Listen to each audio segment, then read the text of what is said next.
இது ஃபர்ஸ்ட் மலேசியாவின் செய்திகள் உங்களுக்காக.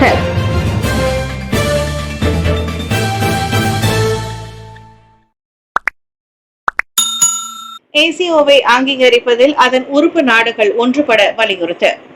வட்டார கூட்டுறவுகளை பிரதிநிதித்துவப்படுத்துவதுடன் அதிகாரப்பூர்வ முதன்மை அமைப்பாக ஆசியான் கூட்டுறவு அமைப்பு ஏசிஓவை அங்கீகரிப்பதில் அதன் உறுப்பு நாடுகள் ஒன்றுபடுமாறு வலியுறுத்தப்படுகின்றன. 2 நாட்களாக நடைபெற்ற 2025 ஆண்டு ஆசியான் கூட்டுறவு கலந்துரையாடல் ஏசிடியின் போது செய்யப்பட்ட 4 தீர்மானங்கள் வழியாக அந்த அழைப்பு விடுக்கப்பட்டதாக மலேசிய தேசிய கூட்டுறவு கழக நிறுவனம் அங்கசாவின் தலைவர் டாக்டர் அப்துல் ஃபாத்தா அப்துல்லா தெரிவித்தார்.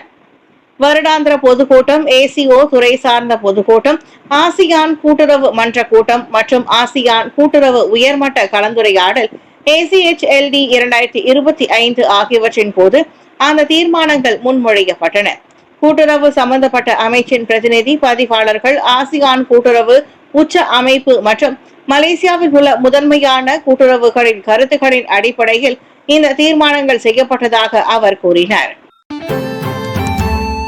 ரபிசியின் அழைப்பை நூருல் இசா ஏற்க மறுத்தார். 2025 ஆண்டு அடிலான் கட்சியின் தேர்தலில் துணைத் தலைவருக்கு போட்டியிடும் வேட்பாளர் நூருல் இசா அன்வார் தம்மை எதிர்த்து போட்டியிடும் ஸ்ரீ முகமது ரபிசி ராம்லி உடனான விவாத அழைப்பை ஏற்க விரும்பவில்லை. மாறாக பெண்கள் மற்றும் இளைஞர்களை முன்னிறுத்தி ஒழுங்கமைக்கப்பட்ட திட்டங்களை தொடர்வதன் வழி பதற்றங்களை குறைக்க அவர் எண்ணம் கொண்டிருக்கிறார்.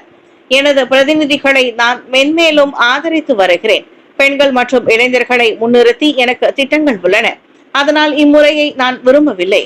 அதில் கவனம் செலுத்தவும் விரும்பவில்லை. இது வெறும் அரசியல் நோக்கத்திற்காக அல்ல, மாறாக அனைத்து நிறுவனங்களுடனும் இணைந்திருப்பது பற்றியதாகும் என்றார் அவர். நேற்று ஸ்லாங்கூர் மந்திரி புசாரும் ஸ்லாங்கூர் அடிலான் கட்சியின் MPN தலைவருமான ஸ்ரீ அமீருடின் ஷாரியுடன் நடைபெற்ற அடிமட்ட உறுப்பினர்களுடனான சந்திப்பு நிகழ்ச்சியில் அதனை தெரிவித்தார்.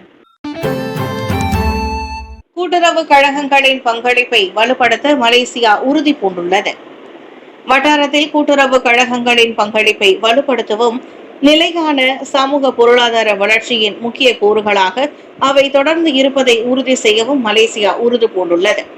விவசாயம், நிதி, கல்வி மற்றும் இலக்கவியல் கண்டுபிடிப்பு போன்ற பொருளாதார துறைகளில் கூட்டுறவு கழகங்கள் முக்கிய பங்கு வகிப்பதாக தொழில் முனைவோர் மற்றும் கூட்டுறவு மேம்பாட்டு துணை அமைச்சர் ஸ்ரீ ரமணன் ராமகிருஷ்ணன் கூறினார். ஆசியானுக்கான புதுப்பிக்கத்தக்க தொலைநோக்கு சிந்தனையை குறிக்கின்றது. மேலும் அவை மீள்தன்மை கொண்ட உள்ளடக்கிய மற்றும் மக்களை மையமாக கொண்டது. கூட்டுறவு சங்கங்கள் வெறும் பொருளாதார நிறுவனங்கள் அல்ல என்றார் அவர். 2025 ஆண்டை அனைத்துலக கூட்டுறவு கழக ஆண்டாக ஐக்கிய நாட்டு சபை அறிவித்ததை தொடர்ந்து நிலையான மற்றும் சமமான வளர்ச்சியை நோக்கி வழங்கப்படும் முன்னுரிமைகளை மறுசீரமைப்பது நிகழ்ச்சிக்கான முக்கிய தருணம் என்றும் ரமணன் கூறினார். MH17 விவகாரம் குறித்து ரஷ்ய அதிபரிடம் பிரதமர் கேள்வி எழுப்பினார். 2014 ஆண்டு உக்ரைன் வான்வெளியில் சுட்டு வீழ்த்தப்பட்ட மலேசிய ஏர்லைன்ஸ் விமானம் MH17 விவகாரம் குறித்து நேற்று ரஷ்ய அதிபர் விளாடிமிர் புதினுடனான சந்திப்பின் போது பிரதமர் ஸ்ரீ அன்வர் இப்ராஹிம் கேள்வி எழுப்பினார். மாஸ்கோ கிரெம்ளினில் புதினுடன் நடைபெற்ற இருதரப்பு பேச்சுவார்த்தையின் போது சம்பவத்தில் பாதிக்கப்பட்டவர்களின் குடும்பங்கள் சார்பாக பிரதமர் கேள்வி எழுப்பினார். நிச்சயமாக நான் மலேசிய மக்கள், குறிப்பாக பாதிக்கப்பட்ட குடும்பங்களின் பிரதிநிதியாக இருதரப்பு பேச்சுவார்த்தையின் போது அதிபர் விளாடிமிர் புதினிடம் இந்த பிரச்சனையை எழுப்புவதற்கான வாய்ப்பை பயன்படுத்திக் கொண்டேன் என்றார் அவர். ரஷ்யாவே காரணம் என்று அனைத்துலக விமான போக்குவரத்து மன்றம் ICAO இன் புதிய கண்டுபிடிப்புகள் குறித்தும் அவர் கருத்து தெரிவித்தார். ஆம்ஸ்டர்டாமிலிருந்து கோலாலம்பூர் அனைத்துலக விமான நிலையத்தை நோக்கி பயணித்த மலேசிய ஏர்லைன்ஸ் விமானம் MH17 கிழக்கு உக்ரைனில் சுட்டு வீழ்த்தப்பட்டது. பாதிக்கப்பட்டவர்களின் குடும்பங்களுக்கு அனுதாபத்தையும் இரங்கலையும் தெரிவித்ததோடு தாம் எழுப்பப்பட்ட கேள்விகளை புதின் கவனமாக கேட்டதாக பிரதமர் கூறினார். கல்வி சீர்திருத்தத்தில் அளப்பரிய பங்காற்றும் ஆசிரியர்கள் விக்னேஸ்வரன் பாராட்டு.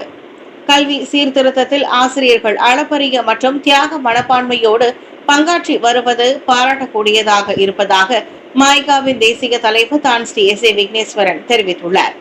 மாமனிதர்களை உருவாக்கும் மகத்தான பணியில் ஈடுபடும் ஆசிரியர்களின் சேவை போற்றக்கூடியதாக இருப்பதால் இந்த வேளையில் அவர்கள் அனைவருக்கும் தமது ஆசிரியர் தின வாழ்த்துக்களை அவர் தெரிவித்துக் கொண்டார். இளம் தலைமுறையை ஊக்குவித்து சிறந்த தேசத்தை ஆசிரியர்களை கட்டமைக்கின்றனர். ஆசிரியர் தினத்தில் மட்டுமின்றி எல்லா நாளும் நாம் ஆசிரியர்களுக்கு மரியாதை மற்றும் நன்றியை தெரிவிக்கும் கடப்பாட்டை கொண்டிருக்க வேண்டும் என விக்னேஸ்வரன் வலியுறுத்தினார். ஆசிரியர்கள் கற்றல் கற்பித்தல் நடவடிக்கையில் அற்புதமான சேவையை ஆற்றி வருவதோடு மாணவர்கள் தங்கு தடையின்றி தரமான கல்வியை பெறுவதற்கும் அவர்கள் கட்டொழுங்கு மற்றும் பொறுப்புள்ள பிரஜைகளாக உருவாக்குவதற்கும் சமூக கடப்பாடுடன் உழைத்து வருகின்றனர்.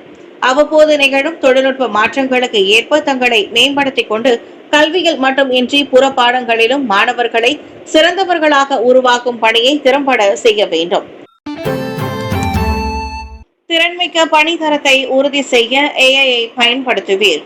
திறன்மிக்க பணித்தரத்தை உறுதி செய்வதற்கான செயற்கை நுண்ணறிவு ஏஐ தொழில்நுட்பத்தை பயன்படுத்திக் கொள்ளுமாறு தொடர்பு அமைச்சின் பணியாளர்கள் கேட்டுக் கொள்ளப்படுகின்றனர். மேலும் ஏஐ பயன்பாட்டு தொழில்நுட்பத்தை மிகவும் வசதியாக பயன்படுத்திக் கொள்வதை அமைச்சர் பணியாளர்கள் தவிர்க்க வேண்டும் என்றும் தொழில்நுட்பத்தின் பயன்பாட்டை புத்திசாலித்தனமாகவும் விவேகமாகவும் புரிந்து கொள்ள வேண்டியது சிறந்தது எனவும் தொடர்பு அமைச்சர் டாக்டர் ஃபாமி ஃபட்சில் நினைவூட்டினார். தொடர்பு அமைச்சின் கீழ் செயல்படும் ஒவ்வொரு துறை மற்றும் நிறுவனமும் அந்தந்த அதிகாரிகளுக்கு மாதந்தோறும் ஏஐ பயிற்சி தளத்தை ஏற்பாடு செய்யுமாறு அவர் கேட்டுக்கொண்டார்.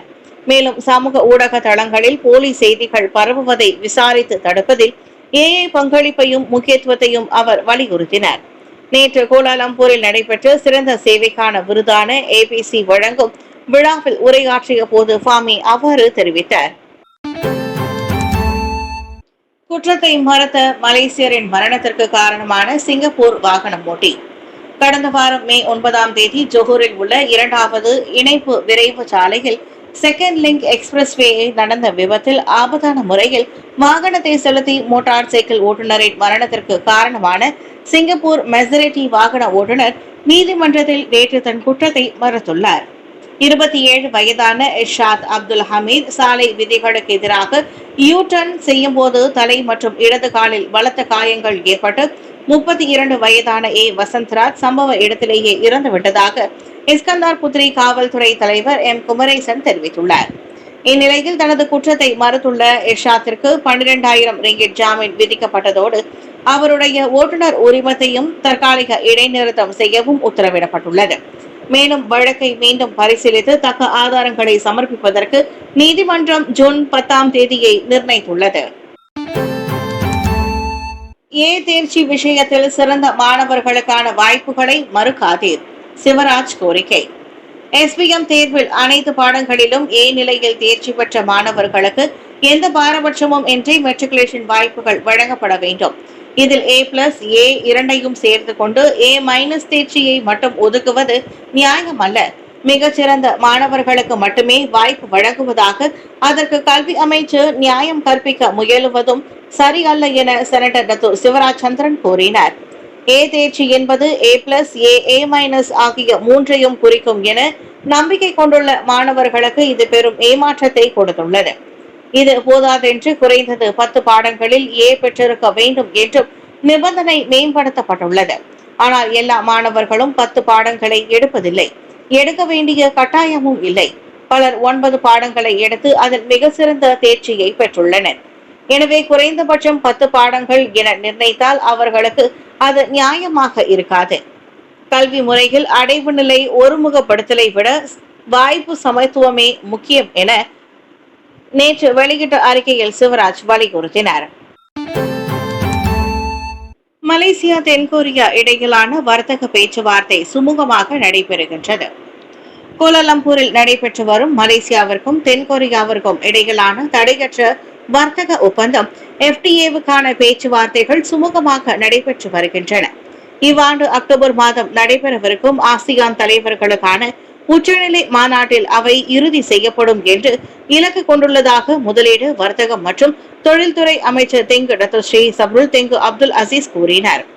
பேச்சுவார்த்தை தற்போது இறுதி கட்டத்தை எட்டி இருப்பதோடு சில விவகாரங்களில் இரு நாடுகளுக்கு இடையிலான வியூக ஒத்துழைப்பு தேவைப்படுவதாகவும் அடுத்த மாதம் மற்றொரு சந்திப்பு நடைபெற திட்டமிடப்பட்டிருப்பதாகவும் அவர் தெரிவித்தார். கொரியா குடியரசு அவர்கள் தங்களின் தேசிய சட்டமன்றத்திற்கு செல்ல வேண்டும். மேலும் இந்த விவாதத்தை ஜூன் மாதத்திற்குள் நாம் முடிக்க வேண்டும். இன்னும் சில விஷயங்களில் எங்களுக்கு சம்பந்தம் வழங்கப்படவில்லை. அவர்கள் கோலாலம்பூரில் இருக்கின்றனர். எனவே பணியாளர்கள் தரப்பில் எங்களால் தீர்க்க முடியாத பிரச்சினைகளுக்கு ஜூன் மாதத்தில் அமைச்சர்கள் மட்டத்தில் ஒருங்கிணைக்க முயற்சிப்போம் என்றார் அவர்.